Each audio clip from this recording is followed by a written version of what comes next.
With the increment of things daily in the market, telling you to save looks like a Herculean task. I mean, how do you expect someone to save when the money you are getting paid is barely enough to sustain you? I can understand, I can relate because as a mom of three, responsibilities can become very overwhelming sometimes and it feels like it is impossible to save. But I'm going to be sharing with you in this video strategies that I am using that you can equally apply. Even with the increment and the inflation rate that we're experiencing in the world at large and in Nigeria especially, trust me, you can still save something towards your goals, towards your future, towards the betterment of your life generally. And I'm going to be sharing all of that strategies with you today. Hey besties, you're welcome and welcome back to the channel. How you all doing? If you're coming across this very beautiful face for the very first time, you're most welcome. I am Philomena, your personal finance bestie, helping you build wealth one smart money move at a time. So we want to talk about how you can save despite the expensive nature of items right now in the market, despite the inflation we are currently experiencing, how you can still manage to save and achieve your goals. So we are going to start with the simplest but the hardest part, cutting down on non-essentials and having a budget you're working with. I know a lot of people are going to cringe on the idea of budgeting because when you impute 4,500 naira for an item and then you go to the market, it's going for 5,000 naira. How are you sticking with a budget? Now, just know that a budget is a guide, right? You may not stick with it 100%, but it's going to serve as a guide. And I know some people actually cringe because they feel like they are not living if they continually have to budget everything, squeeze themselves. The truth is, no matter how you want to look at it, a budget is actually helping you focus on what is truly important. Have you ever been in a situation whereby you got paid? You know that there are essential things that you need to attend to, the very important ones. But just because of how non-essential things sometimes can be so appealing, you actually get to attend to those ones first, only for you to realize that you have squandered or used up your money to a very large extent. And now you don't even have enough to sustain you for the things that you truly cannot do without.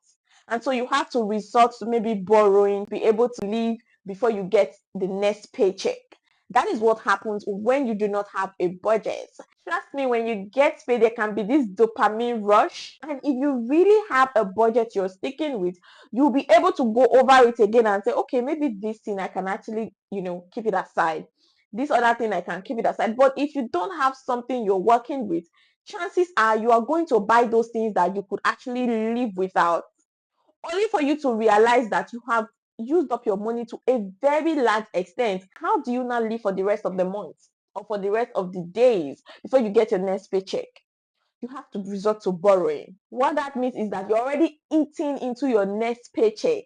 So there is no room for you to save. So what you're going to do is to start curating a budget for your expenses. If you're truly bent on making something with what you earn, you have to have a budget that you are working with. Another way that you can actually save up is bulk buying. As a mom, I cannot begin to explain to you how this is important for me. You know what? Buying in smaller quantities will always be more expensive. So it is better that the non-perishables, you buy them in bulk.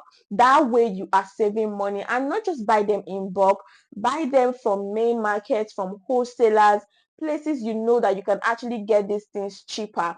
Because if you go to the supermarket or you go to retail stores where they're equally going to wholesalers to buy from them, then you may not be getting the fair deal, right? So you want to go to the wholesalers, places where you know that you can actually get these things way cheaper. That way you're still saving extra 1k 2k on an item, 3k here and there, and if you add it up, it is amounting to something meaningful that you can actually save and invest at the end of the day or at the end of the month. So yeah, this works for me all the time. Even if you are living alone, buying things in bulk will serve you for a very long time. You know, when you just buy something and then you just forget about it, you attend to other things. That's how it works. As long as it's non-perishable and it can last you for some time, it is better you buy it in bulk and just focus on other things. If you have a couple of friends that you can actually just come together and contribute to buy things in bulk, it will even ease your stress the more. Like, you can actually come together, 4 5 of you, and say, okay, let's buy a carton of fish and share it, especially if you have good light in your area. Let's buy a carton of fish and share it. Let's buy this goat meat. Instead of buying goat meat in the market and it's very expensive, it will not even serve you for a month, you can just say, okay, 4 or 5 people come together, let's buy a whole goat and share it. When you do this, you're getting more value at cheaper rates, and that can save you some coins. Humorously, we are all saying in Nigeria that the president's wife has advised us to go and grow our veggies, that is how she's equally growing hers. Then everybody should try to grow something. So for me, this is my own contribution to the food drive. It's good that we can actually laugh about it because we need security to protect our farms and all. But if you have space in your compound, you don't need the president's wife to tell you anything. You can actually grow some of these things, and this is helping me. I grow ugu in my compound, I grow scent leaf, I have plantain in my compound, and I cannot begin to tell you how this is saving me a whole lot of stress and money. There was a day my baby woke up by 5 a.m. and she was throwing up. I don't know if you know this, but when it comes to diarrhea and stomach upset, scent leaf is the baba of them all. So I went to the backyard and I cut some scent leaf, squeezed out the water and gave it to her, and she was able to sleep back. If I did not have that in my backyard, I would have to wait in morning before I can go to the pharmacy. Beyond saving you money, it can save you stress. There are times that you have your melon in the house already blended. You have some things that you can actually just make your soup with, but you don't have your veggies. And if you're someone like me that likes to have veggies in almost everything you're eating, that means you want to walk down the street or go to the market to get these veggies.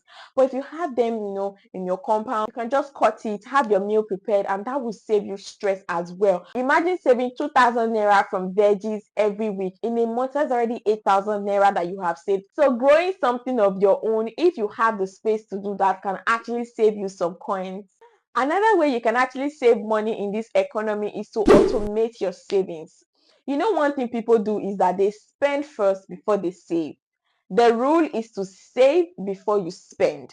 You actually spend what is left, not spend first before you save. And that is what a lot of people do. They want to spend first, and then whatever is left, they cannot save that. If you are going to rely on that method, it may not work for you most of the time. And how you can actually achieve this is to automate your savings. So once you get paid, you already give out an order to your bank to actually just deduct that money for you once you get paid. And I will advise that you use some of these fintech apps that actually give you good interest on your savings. Don't just leave it in your regular bank account where you're going to be having deductions upon deductions, this for that, maintenance, VAT, and all that, and you're not even getting a reasonable interest on your money. So you can actually use platforms like Piggyvest, Optimus by AfriInvest. These are reliable platforms, calorie-wise, that you can actually automate your savings with. That way, you're getting a good interest on your money and you're saving automatically. Now that we have established that we are going to be cutting on non-essentials and automating our savings,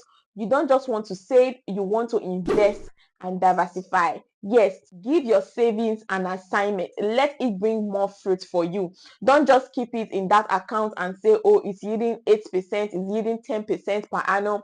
No, give it an assignment. Let it bring more fruit for you. So with your savings, you don't just want to leave it to lie fallow. You want to consider investing options. So you can think of money market funds, treasury bills, government bonds. With this, you have low risk options, and then you can equally take a part of that money and put into stocks. I know it has higher rates, but then there is equally a chance that your money can do 200-300% increase. That way you are diversifying your investment. You're not just putting it in one place. You are sending your savings on an errand. You are not allowing it to lie fallow. You're not just leaving it there for inflation to keep reducing the value and the worth of your money. It is bearing more fruits for you through your investment. The goal of all of this is not to chase get rich quick scheme, but to put your money where inflation cannot swallow it. Now, while we are trying to shield our savings, you have to know that building an emergency fund is very important, because what happens is that most people have a savings,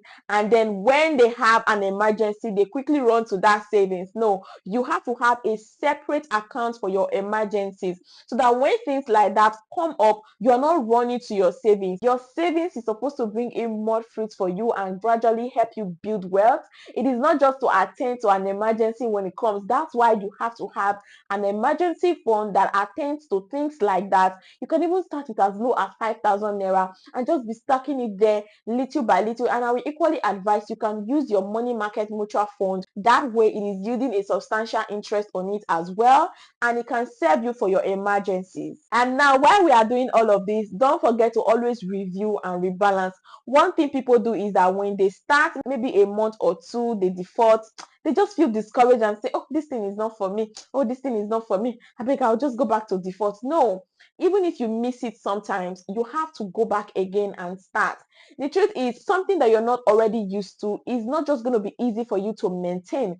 There are days, there are months, there are weeks that you're going to default. Your ability to actually come back and start all over is what matters until you get it right, because this is your financial future we are talking about. And if you're not building this habit intentionally, you are not securing your future. I know a lot of people will say tomorrow is not promised. Even though that can be said to be true, let us maximize what we can today. If you found this video helpful, don't forget to give this video a thumbs up. Also hit that subscribe button to be a part of what we do here in the community. Because on this channel, I bring you business ideas, investment tips, productivity videos. Hit on that subscribe button, turn your notifications on so that when I post content like this, you can get notified on it. Also share this video with someone that you know is going to be happy to see this type of content. Thank you so much for your time here, and see you in my next one.